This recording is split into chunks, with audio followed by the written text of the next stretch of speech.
Imagine you're walking down a deserted road at night. The only source of light is a street lamp, and you're just about to cross through its glow. Ahead of you, there's only darkness. You glance back, drawn by a longing for that little bit of light. When you look over your shoulder, you see someone peeking at you from behind the streetlight.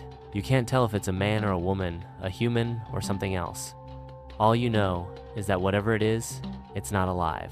What would you do in this situation? The road is deserted. There's no other source of light. And where there is light, there is that entity. Where there is darkness, there is fear.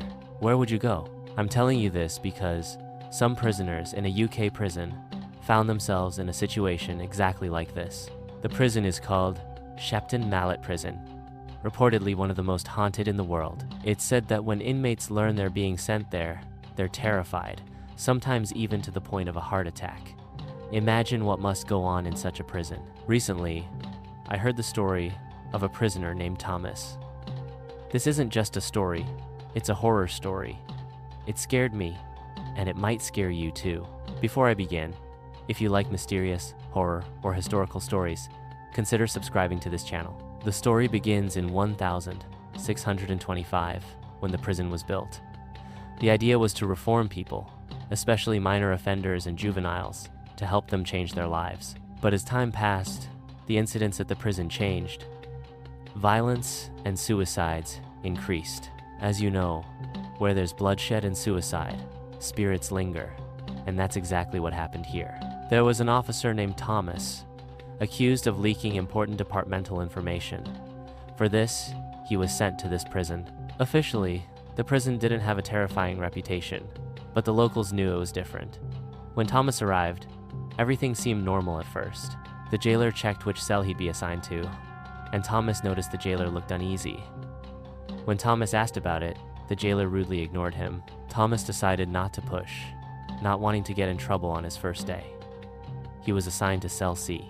As they walked to the cell, the atmosphere grew more ominous.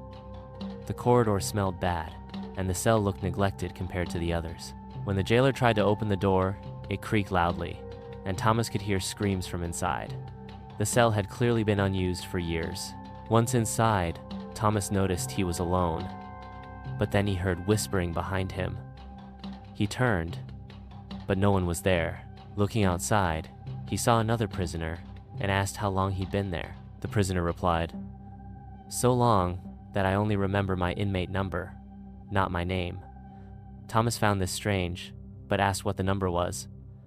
44, the prisoner said. Thomas was shocked his own number was also 44. The other prisoner explained, "Everyone here is number 44.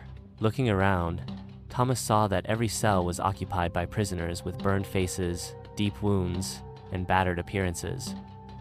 Overwhelmed, Thomas decided to sleep. Suddenly, he heard the sound of a woman running outside his cell. He saw a woman in a dirty white bridal gown, like those worn at Christian weddings, running back and forth. Another prisoner warned him to stay inside and not watch, or he'd suffer the same fate as the rest. Thomas wondered if he was dreaming. The woman stopped in front of his cell, her eyes red as blood, lips sewn shut, and finger marks on her neck as if someone had tried to strangle her. She began moving closer to Thomas's cell, and the other prisoners started banging their heads and hands against their cell doors, as if excited for Thomas to suffer as they had. Thomas panicked and tried to open his cell door, but it wouldn't budge. He closed his eyes in terror, and when he opened them, everything was quiet.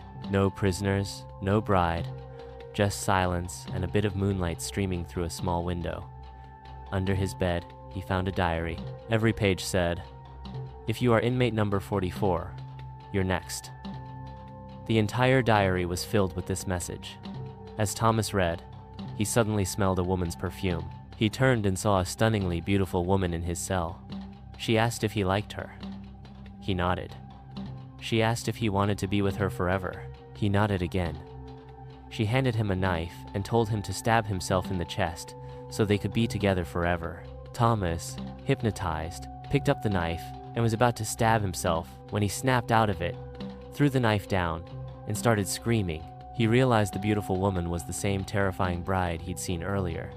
He screamed for the jailer. When the jailer arrived, Thomas told him about the woman, but the jailer saw no one. The jailer insisted Thomas was alone in the cell and that there were no other prisoners. Thomas was confused. Who had he been talking to? The next day, the jailer told his senior that Thomas wanted to be moved because of the haunting. The senior agreed, saying no one lasted more than a few days in cell C. When they opened Thomas's cell, they found him dead, the knife in his chest just like every other inmate before him. It's said that the woman in the bridal gown was once a prisoner herself, arrested just before her wedding. She killed herself in the cell out of fear before her execution, and her inmate number was also 44. Since then, she's haunted the prison, killing every prisoner assigned to cell C. Now, the prison is closed and only open for ghost tours. People still report feeling chills and hearing footsteps near cell C. According to many sources, if the prison ever reopened, the same horrors would repeat.